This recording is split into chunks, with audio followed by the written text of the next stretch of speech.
Mahindra Singh Dhoni is a great stealer. ఇది నేను అన్న మాట కాదు భయ్య. చాలామంది అంటున్నమాట. ఇది ఎంతవరకు కరెక్ట్ అనుకున్నాడు ఈ వీడియోకి లైక్ చేయండి. ఈ డైలాగ్ వాడినందుకు చాలా ఫ్రెండ్స్ ఖచ్చితంగా కోమస్ అయ్యా. ఎందుకంటే నిజాలు కఠినంగా ఉంటాయి కదా. కానీ ఏది ఏమైనప్పటికీ ధోని వచ్చాక ఇండియా రూపురేఖలు చాలా మనవయ్యా. T20 world cup, ODI world cup, champion trophy అప్పటి వరకు గెలిచిన అన్ని మ్యాచ్లు కూడా మనం గెలిచాం భయ్య. ఇదంతా జరగడానికి కారణం ధోని వల్లనే. ఇది నేను అన్నమాట కాదు భయ్య, ఇండియా మొత్తం అనుకుంటామాట. 1983లో వరల్డ్ కప్ వచ్చింది. ఆ తర్వాత మన ఇండియా వరకు ఒక్కసారి కూడా గెలవలేకపోయింది. ఫైనల్ దానికి వెళ్ళాం 2003 వరల్డ్ కప్లో, కానీ అక్కడ గెలవలేకపోయాం. గంగూలీ గారు రిటైర్మెంట్ అయ్యాక 2007 వరల్డ్ కప్ వచ్చింది. ఆ టైంలో India first time T20 world cup గెలిచింది. ఇలా గెలవడానికి కారణం ధోని వలన అంటే లేదు, టీం వర్క్ లేకుండా ఏది సంచలనం. కానీ దాంట్లో నెంబర్ 1గా నిలిచాడు ధోని. తన దేశంతో ఓడిపోయే మ్యాచ్లు కూడా గెలిపించిన సందర్భాలు చాలా ఉన్నాయి. ఎగ్జాంపుల్గా ఇంకా చెప్పాలనుకుంటే 2016 T20 వరల్డ్ కప్ క్వార్టర్ ఫైనల్లో బంగ్లాదేశ్ మ్యాచ్. ఆ టైంలో మ్యాచ్ ఒక్క రన్తో గెలిచింది. ఆ మ్యాచ్ ఖచ్చితంగా ఓడిపోవాలి, కానీ ధోని చాకచక్యంగా రన్అట్ చేసి ఆ మ్యాచ్ని గెలిపించాడు. ఇది ఒక్కటి చాలు ధోని ఎంత సమర్థుడు అని చెప్పడానికి. కానీ నెక్స్ట్ మ్యాచ్ సెమీస్లో మనైతే ఓడిపోయామనుకోండి. ధోని క్యాప్టెన్షిప్లో విన్నింగ్ పర్సెంటేజ్ చాలా వరకు ఎక్కువ ఉంటుంది భయ్య. ఓడిపోయే మ్యాచెస్ చాలా అంటే చాలా తక్కువ. కానీ ఇదంతా ఒకవైపు మాత్రమే. ధోని క్యాప్టెన్షిప్ వదులుకున్న తర్వాత ఇండియా ఒక డౌన్ఫాల్ అయితే స్టార్ట్ అయింది కొంచెం వరకు అయితే. ఇక్కడ మీరు ఇంకో విషయం అర్థం చేసుకోవాలి భయ్య. ధోని క్యాప్టెన్షిప్ మాత్రం వదులుకున్నాడు, బట్ టీం నుంచి మాత్రం పోలేదు. ధోని తర్వాత కోహ్లీ క్యాప్టెన్షిప్కి వచ్చాడు భయ్య. కోహ్లీ యొక్క అగ్రెషన్ గురించి మనకు తెలిసిన విషయమే. కానీ ఇక్కడ విషయం అర్థం ఏంటంటే ధోని క్యాప్టెన్గా లేకున్నా కూడా తన దేశంతో మ్యాచ్ని ముందుకు గెలిపించగలడు. కానీ ఆ విధంగా జరగలేదు. మీరు ఒప్పుకున్నా ఒప్పుకోకపోయినా ఇది మాత్రం నిజం. నేను ఇలా నెగిటివ్ మాట అందుకు ధోని ఫ్యాన్స్ ఖచ్చితంగా కోపం వస్తుంది. కానీ నిజం ఒప్పుకోవాలి, ధోని క్యాప్టెన్షిప్లో బాగానే వర్కౌట్ అయింది. కానీ వదులుకున్న తర్వాత ఆ విధంగా వర్కౌట్ అవ్వాలని కూడా ఒప్పుకోవాల్సిన విషయమే. ధోని క్రెడిట్ స్టీలర్ అనడానికి నేను మెయిన్గా వచ్చేసి ఒక 5 కారణాలు ఇస్తాను భయ్య. కావాలంటే గూగుల్ సెర్చ్ చేయండి, దాదాపు ఇవే దొరుకుతాయి మీకు. Number 1, 2011 world cup. ఇండియా 28 సంవత్సరాల తర్వాత గెలిచింది. ధోని 6 కొట్టడం వల్లనే గెలిచిందని చెప్పి చాలామంది అనుకున్నారు. ఇప్పటికీ ఆ 6 జనాల్లో పాతుకుపోయింది. ఎంతవరకు అంటే గెలిచింది కేవలం MS ధోని వల్లనే అంత అనే విధంగా. కానీ భయ్య ఒక unsung hero Gautam Gambhir 97 runs అనేది గుర్తు లేకుండా పోయింది జనాలకి.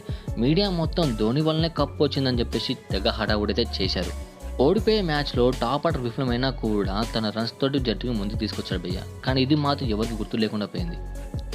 ఇక్కడ కామెడీ ఏంటంటే భయ్య, ఆ టైంలో మ్యాన్ ఆఫ్ ది మ్యాచ్ వచ్చేసి ధోనికి వచ్చింది భయ్య, గౌతమ్ గంభీర్కి అయితే రాలేదు.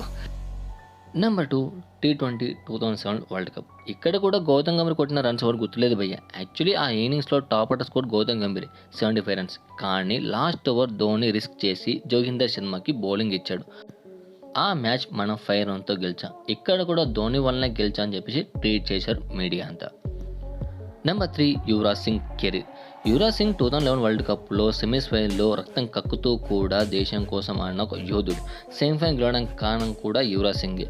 యువరాజ్ సింగ్ వాళ్ళ నాన్నగారు ధోని వల్లనే తన కొడుకు కెరీర్ నాశనం అయిందని చెప్పేసి చాలాసార్లు ప్రతిపాదించాడు. చాలా బాగా ఆడినప్పటికీ కీలక మ్యాచ్లో ఆడకుండా చేశాడని చెప్పేసి చాలా వరకు ఆరోపించారు.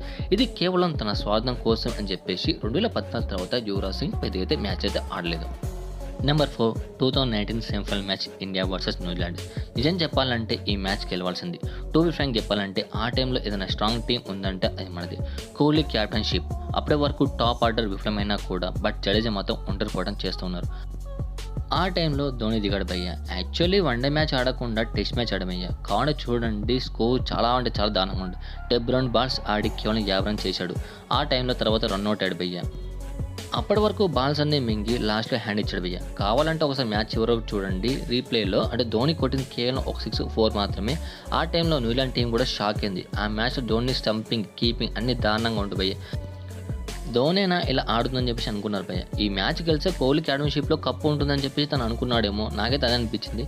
ఆ మ్యాచ్ గెలిచిందని అందరూ అనుకున్నారు. కానీ ఫైనల్ టికెట్స్ కూడా చాలామంది కొన్నారు భయ్య. కానీ చివరికి మిగిలి మాత్రం నిరాశన భయ్య. ఇంకోటి చెప్పాలంటే నెంబర్ 5, IPL ఒకసారి చూస్తే కనుక ధోని ఇంట్రెస్ట్ మ్యాచ్ కంటే IPL మ్యాచ్ చాలా బాగా ఆడాడు. ఓడిపోతున్న మ్యాచ్ను కూడా గెలిపించే సత్తా చాలా వరకు ధోనికి అయితే ఉంది. ఒక మ్యాచ్ ఐ థింక్ అనుకుంటా భయ్య 5 6లు కొట్టి మ్యాచ్ గెలిపించే భయ్య. ఆ టైం జనాందా షాక్, ఒరే బాబు ఏంది ఇది అని చెప్పేసి.